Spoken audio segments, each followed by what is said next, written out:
Plot দুর্নীতি মামলায় Sheikh Hasina, tulip ও আজমিনার আত্মপক্ষ সমর্থনের শুনানি আজ।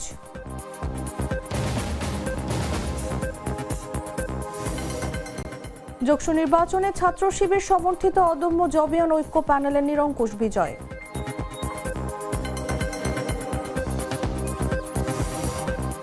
মালয়েশিয়ায় বিশেষ অভিযানে ২৬ বাংলাদেশি সহ ৭৭ অভিবাসী আটক।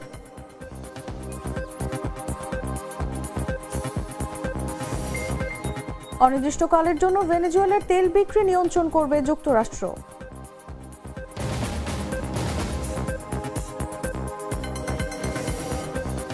এবং শাদাব খানের অলরাউন্ড নৈপুণ্যে টি-20তে শ্রীলঙ্কাকে ৬ উইকেট হারালো পাকিস্তান।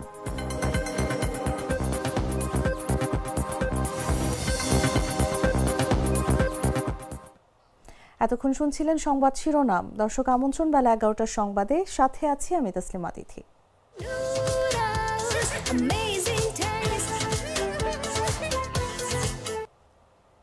চলে যাচ্ছি পুরো খবরে। রাজধানীর পূর্বাঞ্চলে প্লট বরাদ্দে দুর্নীতির মামলায় ক্ষমতাচ্যুত সাবেক প্রধানমন্ত্রী শেখ হাসিনা, তার বোন শেখ রেহানার ২ মেয়ে টিউলিপ, রিজওয়ানা সিদ্দিক ও আজমিনা সিদ্দিকের আত্মপক্ষ সমর্থনের শুনানি অনুষ্ঠিত হবে আজ। বৃহস্পতিবার ঢাকার বিশেষ জজ ৪ আদালতে এই শুনানি অনুষ্ঠিত হওয়ার কথা রয়েছে।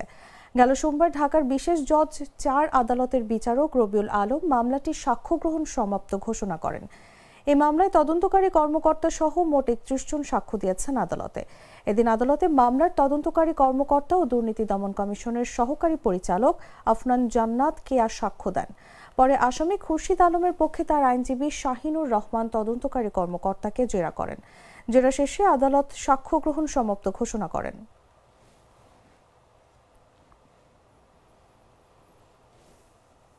দিল্লি ও আগরতলার পর এবার কলকাতার বাংলাদেশ উপ হাইকমিশনে ব্যবসায়িক ও কর্মসংস্থান ভিসা ছাড়া অন্য সব ধরনের ভিসা কার্যক্রম সাময়িক বন্ধ করেছে বাংলাদেশ সরকার। বুধবার থেকে কলকাতার উপ হাইকমিশনে এই সিদ্ধান্ত কার্যকর করা হয়। কলকাতার একটি নির্ভরযোগ্য সূত্র জানায়, আজ থেকে উপ হাইকমিশনে কনসুলার সেবা ও ভিসা কার্যক্রম বন্ধ রাখা হয়েছে। শুধু ব্যবসায়িক ও কর্মসংস্থান ভিসা ছাড়া ভারতীয় নাগরিকদের জন্য পর্যটক সহ অন্যান্য সব ভিসা সেবা সাময়িকভাবে স্থগিত করা হয়েছে। সূত্রটি আরও জানায়, বাংলাদেশে অবস্থানরত ভারতীয় নাগরিকদের নিরাপত্তার বিষয়টি গুরুত্ব দিয়ে অন্তর্বর্তী সরকার এই সিদ্ধান্ত নিয়েছে। কলকাতার বাংলাদেশ উপ হাইকমিশনের এক কর্মকর্তা বিষয়টির সত্যতা নিশ্চিত করে বলেন, ব্যবসায়িক ও ওয়ার্ক ভিসা ছাড়া সব ধরনের ভিসা সেবা আপাতত বন্ধ রাখা হয়েছে।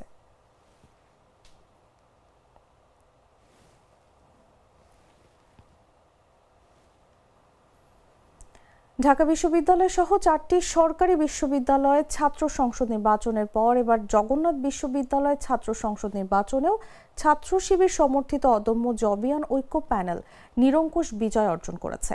যোগসু নির্বাচনে সহ সভাপতি পদে এই প্যানেলের প্রার্থী রিয়াজুল ইসলাম ৫,৫৫৮ ভোট পেয়ে নির্বাচিত হয়েছেন। তার নিকটতম প্রতিদ্বন্দ্বী ছাত্রদল ও ছাত্র অধিকার পরিষদ সমর্থিত প্রার্থী AKM রাকিব পেয়েছেন ৪,৬৮৮ ভোট। ফলে ভিপি পদে রিয়াজুল ইসলাম ৮৭০ ভোটের ব্যবধানে জয়লাভ করেন। নির্বাচন কমিশন জানায়, জগন্নাথ বিশ্ববিদ্যালয় কেন্দ্রীয় ছাত্র সংসদের মোট ৩৯টি কেন্দ্রের সবগুলোর ফলাফল ঘোষণা করা হয়েছে। ঘোষিত ফলাফলে সাধারণ সম্পাদক ও সহ সাধারণ সম্পাদক পদ সহ একাধিক গুরুত্বপূর্ণ পদেও ছাত্র শিবির সমর্থিত অদম্য জবিয়ান ঐক্য প্যানেলের প্রার্থীরা জয়ী হয়েছেন। ফলে যোগসুতে এই প্যানেলের প্রভাব ও সংখ্যা গরিষ্ঠতা স্পষ্ট হয়েছে। নির্বাচন কমিশনের তথ্য মতে ভোট গ্রহণ ও গণনা প্রক্রিয়া স্বচ্ছভাবে সম্পন্ন হয়েছে। কারিগরি জটিলতা ও দীর্ঘ বিরতির পরও সব পক্ষের উপস্থিতিতে ওএমআর মেশিন ও হাতে গণনার সমন্বয়ে ফলাফল নির্ধারণ করা হয়। বিজয়ী প্যানেলের সমর্থকদের মধ্যে উচ্ছ্বাস দেখা গেলেও পরাজিত পক্ষের কর্মী সমর্থকদের অনেককে নীরব থাকতে দেখা যায়।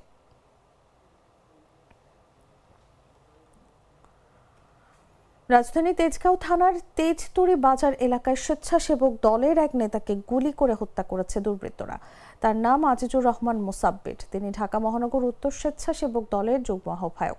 বুধবার রাত ৮টা ৪০ এই গুলির ঘটনা ঘটে। এই ঘটনায় আবু সুফিয়ান মাসুদ নামের আরও একজন গুলিবিদ্ধ হন। তিনি ঢাকা মেডিকেল কলেজ হাসপাতালে চিকিৎসাধীন। ডিএমপির তেজগাঁও বিভাগের অতিরিক্ত উপ পুলিশ কমিশনার ফজলুল করিম বলেন, দুজনকে গুলি করা হয়েছে। আজিজুর রহমান মোসাব্বির মারা গেছেন। পুলিশ বলছে বসুন্ধরা মার্কেটের পেছনে তেজতুরি বাজার এলাকায় অজ্ঞাত পরিচয় বন্দুকধারীরা তাদের গুলি করে। তাদেরকে উদ্ধার করে প্রথমে বিআরবি হাসপাতাল ও পরে ঢাকা মেডিকেল কলেজ হাসপাতালে নেওয়া হয়। সেখানে কর্তব্যরত চিকিৎসক মুসাব্বিরকে মৃত ঘোষণা করেন।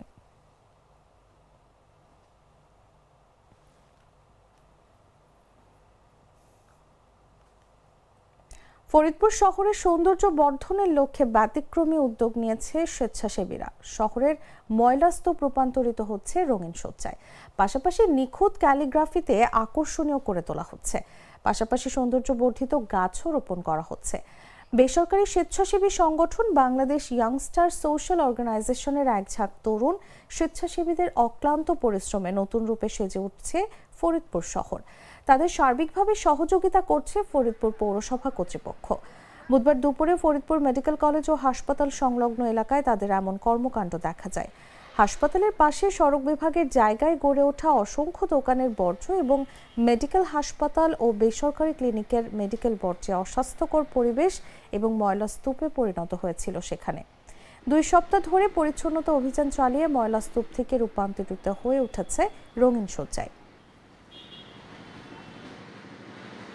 এই জায়গাটা আমরা নেট দিয়ে এবং খুঁটি দিয়ে আমরা ঘুরিয়ে দিয়েছি, যাতে পরবর্তীতে এখানে কেউ ময়লা ফেলতে না পারে। এবং আমরা এখানে বিভিন্ন ক্যালিওগ্রাফি এবং সতর্ক বার্তা দিচ্ছি, যাতে এইগুলোর উপর ভিত্তি করেও কেউ কোনো অনৈতিক কাজ বা কোনো ময়লা ফেলার আগে যেন 100 বার চিন্তা করে তারপরে তারা কোনো স্টেপ নেয়। এখান দিয়ে যাওয়ার সময় আমি সবসময় রুমাল মুখে দিয়ে যেতাম অথবা রাস্তার অন্য পাশে যাওয়ার চেষ্টা করতাম। তো আমি আজকে বিগত কিছুদিন যাবত দেখতেছি এখানে জায়গাটা অনেক পরিষ্কার করছে কিছু ভাইয়েরা। এখানে অবশ্যই এখন লেখা দেখতে পাচ্ছি সার্বিক সহযোগিতায় ফরিদপুর পৌরসভা, হয়তো আরও অন্যান্য ছিল। যারা এই পরিষ্কার করছে তাদেরকে আমি আন্তরিকভাবে ধন্যবাদ জানাই। দুধার চকলেটে একাকার হয়ে ওঠা প্রাণ লেয়ার সম্পর্কের মিষ্টি ম্যাজিক। সিরাজগঞ্জে নিরাপদ খাদ্য আইনে 5টি প্রতিষ্ঠানকে 1,78,000 টাকা জরিমানা করা হয়েছে। সেই সঙ্গে 758 কেজি ভেজাল গুড় জব্দ এবং ধ্বংস করা হয়। বুধবার দিনব্যাপী শহরে জেলা সহকারী কমিশনার ও নির্বাহী ম্যাজিস্ট্রেট রুহুল আমিনের নেতৃত্বে বিশুদ্ধ খাদ্য আদালত এই অভিযান পরিচালনা করেন। 5টি প্রতিষ্ঠানে নিরাপদ খাদ্য আইন এবং ভোক্তা অধিকার সংরক্ষণ আইন 2009 এই দুইটি আইন মিলে মোট 1,78,000 টাকা জরিমানা হয়েছে। এই প্রতিষ্ঠানগুলোর যদি আমি নাম বলি, ভাই ভাই আমের আড়ত, শরণ ট্রেডার্স, মানিক দত্ত গুড়ের ভান্ডার, জলিল হোটেল এবং ফুড কেয়ার প্লাস রেস্টুরেন্ট। তো আমরা ভেজাল খাদ্য হিসেবে 758 কেজি ভেজাল গুড়, হাইড্রোজযুক্ত এবং কেমিক্যালযুক্ত গুড় আমরা অন দ্য স্পট টেস্ট করেছি। টেস্টে এটা ভেজাল প্রমাণিত হয়, আমরা সেটি জব্দ করেছি এবং পৌরসভার সহায়তায় সেটি আমরা বিজ্ঞ নির্বাহী ম্যাজিস্ট্রেটের নির্দেশনায় আমরা সেটি ধ্বংস করেছি। পাবনায় ভোক্তা অধিকারের অভিযানে 3টি মিনি পেট্রোল পাম্পকে 90,000 টাকা জরিমানা এবং 2টি পাম্পকে সিলগালা করা হয়েছে।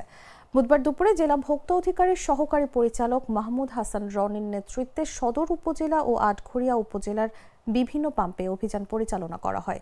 অভিযানে নেতৃত্ব দেওয়া ভোক্তা অধিকারের সহকারী পরিচালক মোহাম্মদ মাহমুদ হাসান রনি জানান, জেলার সদর উপজেলার আরিফপুর এলাকায় বাংলা স্টারের অবৈধ মিনি পেট্রোলিয়াম এজেন্সিকে 50,000 টাকা জরিমানা এবং আটঘরিয়া এক দন্ত বাজারে বিসমিল্লা মিনি পেট্রোল পাম্প ও ফুয়াদ এন্টারপ্রাইজের মিনি তেল পাম্পকে 20,000 টাকা করে মোট 40,000 টাকা জরিমানা করা হয়। পাশাপাশি 2টি পাম্প সিলগালা করা হয়।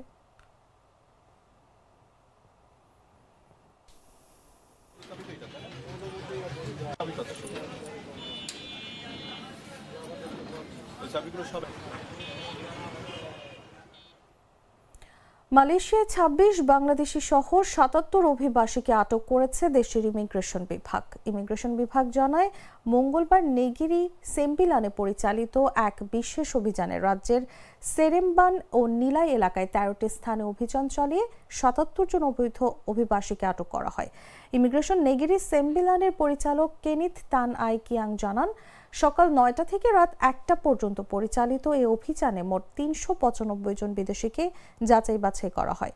এর মধ্যে 19 থেকে 47 বছর বয়সী 77 জনকে বিভিন্ন অভিবাসন আইন লঙ্ঘনের অভিযোগে আটক করা হয়। আটকদের মধ্যে 71 জন পুরুষ এবং 6 জন নারী রয়েছেন।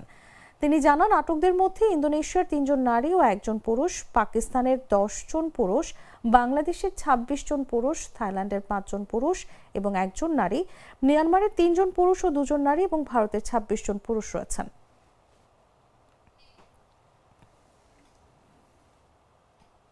বাছাইকৃত লাল সরিষার দানা থেকে তৈরি হয় প্রাণ সরিষার তেল, আসল ঝাঁঝে আসল স্বাদে। জানাবো আন্তর্জাতিক সংবাদ।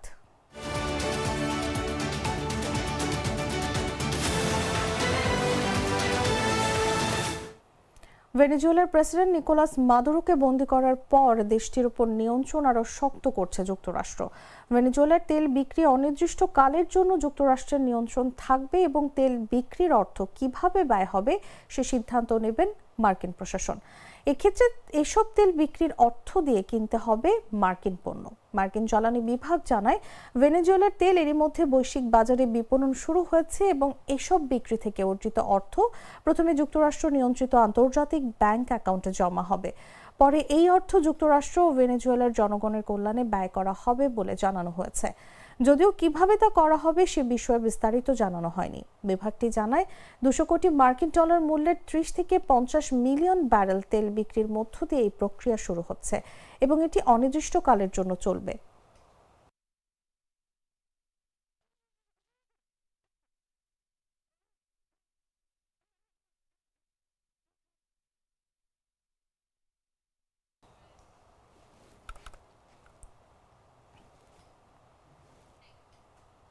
জানাবো খেলার খবর।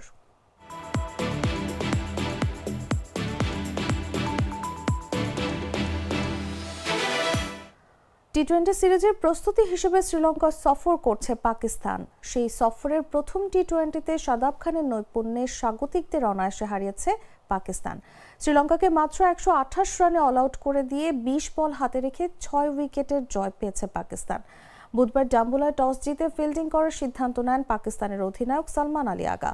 শুরুতে ব্যাটিং করতে নেমে সফরকারী বোলারদের তোপের মুখে পড়ে লঙ্কান ব্যাটাররা 38 রানে হারিয়ে বসে 4 উইকেট। এরপর চারিত আসালাঙ্কা ও জানিত লিয়ানেজ 34 রানের জুটি গড়েন। দলীয় 72 রানে আসালাঙ্কা ফেরেন 18 রান করে। লিয়ানেজের সঙ্গে হাসারাঙ্গা 38 রানের জুটি 110 রানে হাসারাঙ্গাও 18 রান করে বিদায় নিলে ষষ্ঠ উইকেটের পতন হয়। সর্বোচ্চ 40 রান করা লিয়ানেজ আবরার আহমেদের বলে আউট হন 17.4 ওভারে। 127 রানে শ্রীলঙ্কা হারায় 7 উইকেট। 1 রান যোগ হতেই বাকি 3 উইকেট হারিয়ে 19.2 ওভারে বাকি 3 উইকেট হারিয়ে 128 রানে অল আউট হয় স্বাগতিকরা। পাকিস্তানের হয়ে আবরার ও সালমান মির্জা সর্বোচ্চ 3টি উইকেট শিকার করেন। সমান 2টি করে উইকেট পেয়েছেন ওয়াসিম ও শাদাব খান।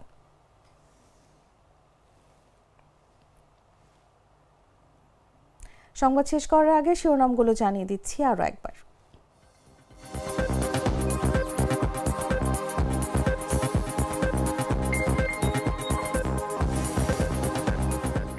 প্লট দুর্নীতি মামলায় শেখ হাসিনা, টিউলিপ ও আজমিনার আত্মপক্ষ সমর্থনের শুনানি আজ।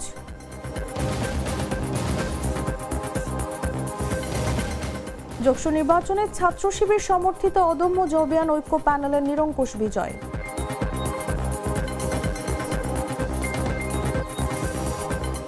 মালয়েশিয়ার বিশেষ অভিযানে 26 বাংলাদেশি সহ 77 অভিবাসী আটক।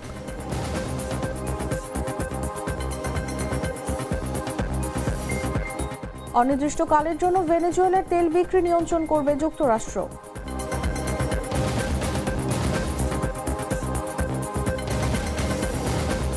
এবং শাদাব খানের অলরাউন্ড নৈপুণ্যে টি-20তে শ্রীলঙ্কাকে 6 উইকেটে হারালো পাকিস্তান।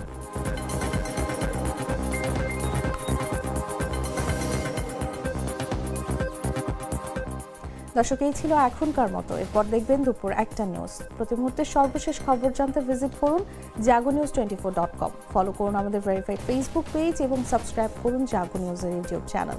ধন্যবাদ সবাইকে।